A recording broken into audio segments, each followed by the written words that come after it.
Hey guys, what's going on? This is Brad from the Ad Army, and today I have an off-the-cuff video morally to talk about Godzilla Minus One as I just saw it. So almost an impromptu review, solely based on the fact that the movie was really, really good. And I'm actually a big Godzilla fan, so I never let that go on the channel yet because I didn't really think to make content on it, but I actually love it, and this is a very great time to be a Godzilla fan if you don't know. With so much coming out, whether it's actually having two Godzillas technically on the big screen, as well as various possible, shows focusing around it, there's just a lot to dig in. So I actually want to talk about a few topics on this today. I hope this grabs you guys well, and I'll just get a little bit of background on Godzilla for me. I actually have been battling with a cold the last couple days. I think I'm okay today, I hope. My voice is back. I didn't have my voice yesterday and the last couple of days. It was really weak, so I just been taking time. I was gonna do some videos. I made that post to show you guys kind of what I'm working on and where I want to go with things. I ended up seeing Minus One, and then I ended up coming down with something, and I just wasn't feeling good, so I decided not to do it. And pretty much I was just like, okay, I'll just take a day off. We'll take a break and just kind of get back together. And I'm okay with my voice now, so I can do a video, sort of. I can do this voiceover. And hopefully I'll have videos coming out again. So just a quick update on that. And that's pretty much where I'm at because, yeah, it's been a struggle. I didn't have my voice. I was really nasally. Even right now, it's like a little bit of a strain, but I can still talk better. So, it's all winning in the end. But let's get into basically why I wanted to make this. So my background with Godzilla, when it comes to things that I am a fan of since, as long as I can remember, there's a few things that have been in my life for a very long period of time, even though I'm not that old. And I have to go back to when I'm about 3 or 4, because I think one of the first things one of the oldest fan of is Pokemon. That's mostly because of my siblings. I have older siblings, so they ended up liking it before me. And I remember watching it on TV when I was like a baby. And some of my first memories actually are from that I can remember, at least, is watching like the show when it was on TV. So kind of funny about that.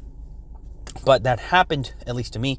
And yeah, I've been a fan of Pokemon forever since. But then the second thing I'm actually a massive fan of for a very, very long time. Obviously, you guys have seen Digimon, Yu-Gi-Oh! But they entered my life at different times.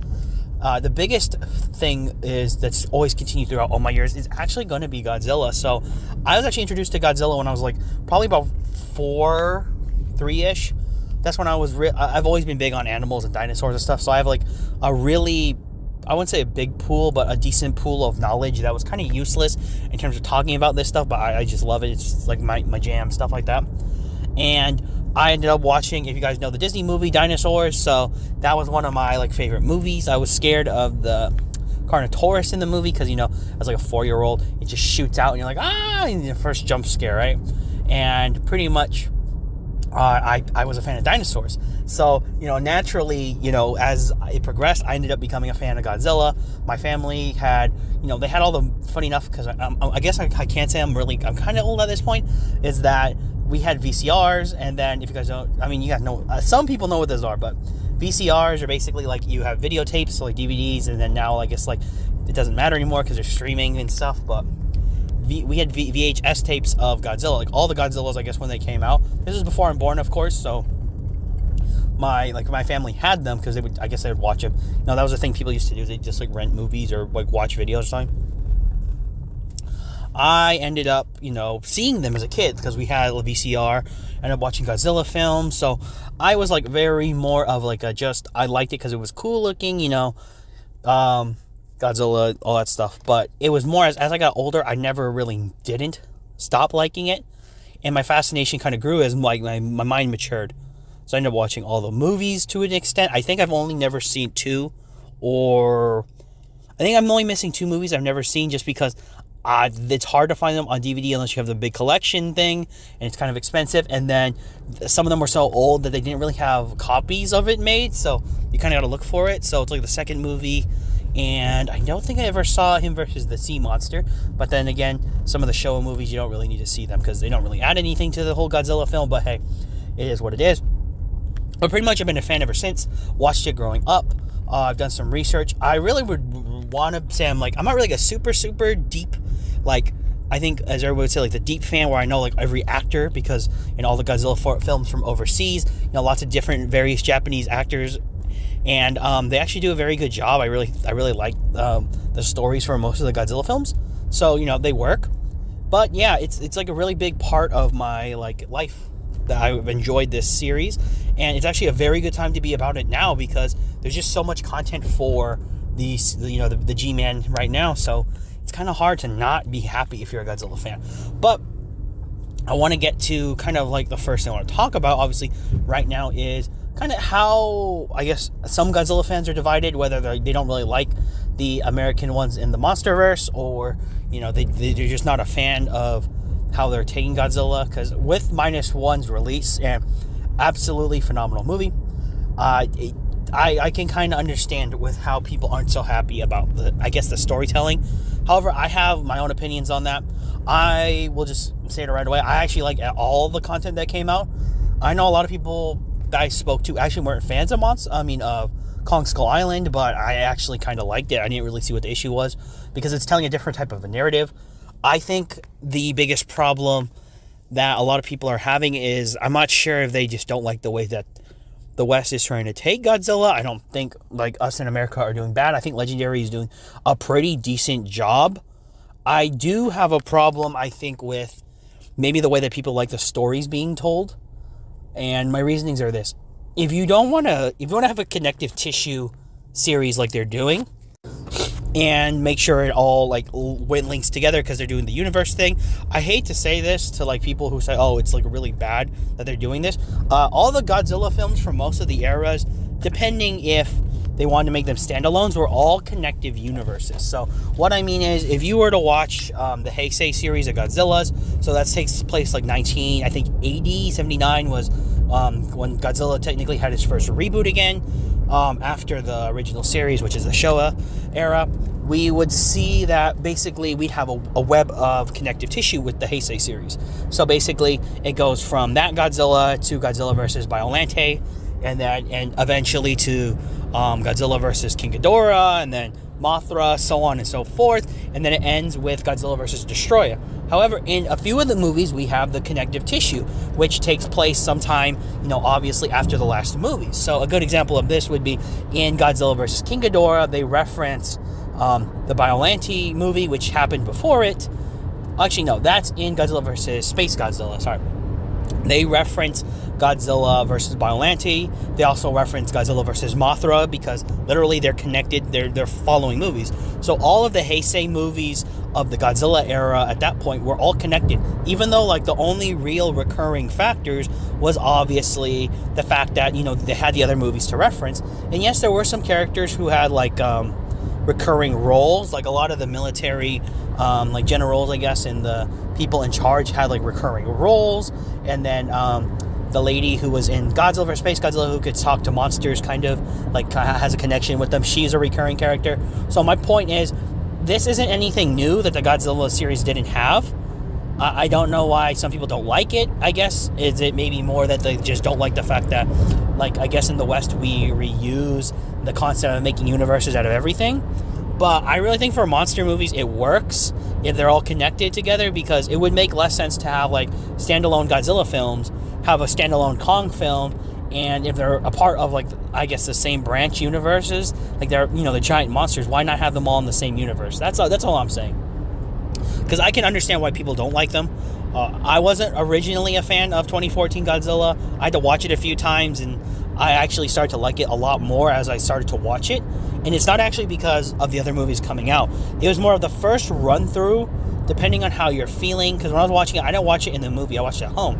So I was kind of just, trying to figure out if I was going to like it or not. And I think one of the problems we had was that the Mutos were the first monsters we really saw. That's just me saying, I think if you show Godzilla first, I think more people would have been at least a little bit okay, because although Godzilla, when he's on the screen, he does a ton, right? But I think when he first shows up and we see him, he doesn't necessarily, how about it? When he actually shows up in full appearance, when he roars at the Muto, right? When you see him, you're like, okay, cool. We're gonna see a bit of a battle, and then it just kind of cuts back to the God, what is it? The back to the guy's family, the main character's family of the movie. It shows him and his wife and his kid, and it shows the TV, kind of like Godzilla battling the Muto. And in reality, I feel that was a moment they could have just shown maybe just a little bit more of Godzilla. Like maybe he smashes the Muto through something, and it shows that he's already like really, really strong. I just think that cutaway was a little bit too weird. I mean, I'm not trying to nitpick. It's just more of, I think that would have been a better way to like give some vibes, because we don't really see what Godzilla can do until we get to the whole part with him in SF, and basically, them attacking him attacking the Mutos, and vice versa, right? So, that's just me kind of covering maybe like the MonsterVerse. I want to get into -1, but I just want to talk a little bit more because I think it's a great time. I really think what's going on is that there's a lot of good media for it. I don't know if maybe people are nitpicking because of how, the West and the different ideas from like Toho and then not Toho, they kind of like go about it. Like, I know Legacy of Monsters is out. I heard it's like really good. So, I'm not going to disagree with that, I guess, because I haven't watched it myself. But, I always think more content that has something to do with monsters is good. And this is one of the things that I kind of like, that I want to talk about, is that do people who are Godzilla fans, do you love the fact that there's other monsters, or do you only care about Godzilla? Because I think that is a massive issue that a lot of people I talk to kind of don't, maybe they don't think about as much. I think it's more like when I talk to people who aren't really big fans, they just kind of watch it. I'm like, do you only want to see Godzilla? Because if you do, I understand that completely. I think that's more of maybe like I wouldn't say like a nuanced approach, it's like a normal approach. I think it's more of like a casual approach, which is why I think a lot of casual fans are kind of like, they just want to see Godzilla, they don't really want to see anything else. So, in my opinion, I like all the monsters in most of the movies. Like, in the original series, I'm talking about the Toho ones, I really like all the monsters they released. One of the things I kind of don't like with the MonsterVerse is that we are getting technically, like, I guess, new monsters, air quotes. Obviously you can't see it, but we're getting air quotes. I like that we're getting new monsters. I think I don't like the fact that I see some of the designs, and although I like the fact that they exist, I just think that, you can see so many monsters in like a film, right? Like, a good example is in the original series, like in the Showa, all of it, all the way through Japan, the Japan series movies, it's not very often you see a world swarming with monsters, right? I think only like two films really capture that, and like Destroy All Monsters, and then Godzilla Final Wars, where it shows that there's just monsters basically all over the planet, right? My point that I want to get at is, one of the things I find very strange about kind of why they're going with the MonsterVerse is maybe it's making it feel too, like, it's making the world feel small but too big at the same time. Like, it almost makes you feel like, how can all the monsters that we see, creatures, right, whether they're, living in the hollow earth or not, if they exist around the world, yes, they obviously give an in-canon explanation to why they're waking up, but some of them are proportionately small that it doesn't really make sense why they're not already awake, if that makes sense. Like, that's an issue I think I'm having, is like, I see some of them and they're not humongous like Godzilla, but at the same time they're small, and I'm thinking, so you're just telling me that maybe the government's covering it up? Is that like the best way to explain it? Because some of these things are big enough to where I'm like, I don't think you can cover that up if you find them. It's more of maybe they had to like go out of their way, and I do like how Legacy of Monsters is kind of fixing that issue. I really do, because they're basically showing how much work Monarch's really gone into trying to find all the Titans and all that stuff, and it really shows that they're actually going like full, almost like I guess how we would imagine the U.S. was treating aliens, and they found aliens during like the 60s, 70s, 80s. Like, they're just going complete like, nope, no one knows nothing. We capture them, or we kill them, we hide them, all that stuff. No one knows anything. I absolutely love that. I love that because it fixes that issue for me. So, if some people are having that issue, that's how I view it, because I'm like, man, there's all these giant creatures, and yes, Monarch has them contained, because we see them. This was more from Godzilla King of the Monsters, because I really thought that was one of those strange things where I'm like, you're going to tell me that people didn't notice? Because the ones that broke out of King of the Monsters are huge. And I mean, like, huge. Like, at the end of King of the Monsters, when they all show up, it's really surprising for me that they're so big. A lot of them, like, they're massive. Some of them hitting mountains, some in volcanoes, stuff like that. They're so big, it's crazy that no one else had really seen them. So that's kind of where I'm getting at with that. Is just, to me, it feels really strange that they didn't like find it like a better explanation. Because yeah, obviously our world's like really unexplored. Like, yeah, in all honesty, not trying to nitpick, because I actually really like the films. I think it's just more of one of those moments where I think, believe it or not, it's weird, but because I think the Japanese films of the eras kind of just didn't shy over it. They're like, yeah, a freaking giant monster shows up in the form of Godzilla in the original, right? So I guess all the movies going forward, they're like, yeah, of course, like, if there's one, there's going to be, like, more giant creatures. So they just kind of gloss over the fact. Because I kind of like the fact that in, like, I guess the MonsterVerse films, people seeing giant monsters is a somewhat surprise to them still, which is like, yeah, I actually really like that as an idea, because I always felt it was kind of strange that everyone's like, oh, just a giant monster attacking Japan, nothing new. And I'm just like, that you know what I mean? That just sounds strange. It's like, that doesn't sound like everyday type thing, right? But they just are like, yeah, you know, Godzilla kind of destroyed Japan not too long ago. He came, or parts of Japan, and he might come back and do more damage. They just kind of like gloss over it, like, yeah, it's a normal occurrence. It's like every other month or so, you know, type stuff. We just kind of gloss over it. You know, it's one of those moments where you just want to say, you know, wow, yeah, I really think that maybe been like better to explain in the series, but whatever. More or less, I kind of want to go at it like that, because that's where I think the MonsterVerse is really taking its time to shape it. When it comes to like the design, some people don't like, or maybe some people don't like the way that they behave. I actually love, and I mean I love the new designs that are going to be coming out for Godzilla and Kong the New Empire. I mean, here's my thing. I'm a fan of the colors of Godzilla. I actually think I think they're pink or rose. I really like them. I mean, I like Godzilla. I mean, I liked Goku Super Saiyan Rose from obviously Dragon Ball Z and Dragon Ball Super. But my point is, I actually think the colors are unique. I just think I want to know the purpose of it. That's kind of how I really like that. I don't mind the constant evolutions. I really think they're kind of piggyback off of what Japan did with like Godzilla, Shin Godzilla, and then obviously Godzilla Earth and Godzilla, God, what's it called? Like Godzilla's from the was it not Planet of the Monsters, the anime series. I really like what they were doing, because I really like the approach of having Godzilla evolve. And I like it in this way that he's evolving, but he's not evolving in anything too crazy. Like, if he grew wings or something, I'd probably be confused as anything else. But I really like the pink coloring. I really like the concept of, like, radiation kind of being filtered in a new way. I was kind of hoping that maybe he would go, like, red, orange, maybe. Kind of, like, to pay homage to, like, Burning and Millennium Series Godzilla. But, hey, I like it. I'm not one of those people that are going to hate on it. I like it. So, you know, I'm just one of those people. I also like the fact that the new Empire is kind of like holding monsters in the Hollow Earth, because it really gives us a new window to kind of like just say, oh, you know, by the way, there's like other monsters hiding in the planet, and we have a whole ecosystem to explore that, like, it's been untapped. Now it's tapped. So, you know, I'm just trying to throw out some defense before I talk into -1, because I kind of love what we're doing. I mean, I'm just a fan of it. I don't really think it's anything bad. Of course, with the storytelling, which is, I think, what people hate.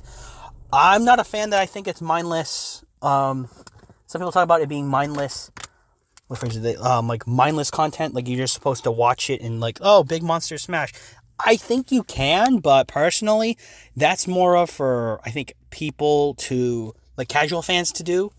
I mean, I hate to say it to everybody, like, not everybody's going to be an expert on the things we like all the time. So, you know, casual fans have to enjoy it too. And I actually don't mind how they're going about it. It's just, I got to see it in actual practice. So that's pretty much it, guys. I mean, I really like Godzilla. Godzilla is like a thing I've always been a fan of since I've been a kid. And personally, I think this is just a good way to kind of close the video on this. This also gave me some time to just recover my voice a bit more, but also finally get out the videos I've had started that weren't done. I just wanted to also say that -1 is going to get its own video. I was thinking about doing the review video here, but I said, nah, forget it. I like the movie a lot, and I'd rather dedicate the time it deserves. So there's a lot going on, and I just want to finish it here. I could talk literally. I could have probably a 4 or 5 hour conversation about Godzilla topics. I just wrote them down, and kind of went one by one, because there's a lot to talk about and a lot to discuss. Because it's just a really nice thing, and something I enjoy. So if you guys like this, as always, let me know if you want to see more Godzilla content. Obviously comment about it, because I want to know what particularly maybe you want to see, because there's a lot of Godzilla based channels that do a really good job, and I kind of want to do my own things that kind of go together with maybe their stuff by kind of not butting with it, but also it's more, I want to make sure I give you guys content that maybe you want to enjoy, and maybe you can just sit down and have a good time. So as always, this is Brad from the Ad Army signing off, and for all of you out there, to sign on.